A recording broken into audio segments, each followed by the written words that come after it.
Welcome to the Learning Pines YouTube. We hope this video helps. You start now, confirm battery above 50%, and make sure you know the lock PIN or pattern. You should see Safe Mode marked on screen. If not, reboot once to check.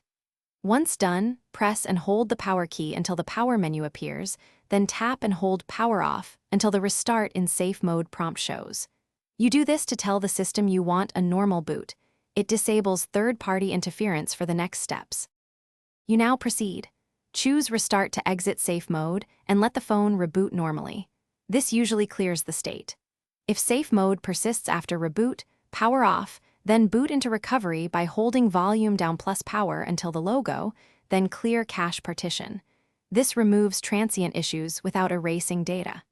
Make sure to then uninstall any apps installed just before the problem started, because a misbehaving app is often why the system forced Safe Mode. You finish by assessing whether apps or hardware caused Safe Mode. If clearing cache and uninstalling apps failed, back up your data and do a factory reset. This removes persistent software corruption. Once reset, restore essential data and reinstall apps one at a time so you can spot the offender. If Safe Mode returns without apps involved, check that volume or power buttons are not stuck. A jammed button can force Safe Mode. If that's the case, get a professional hardware inspection. Thanks for watching. Consider subscribing if we helped you.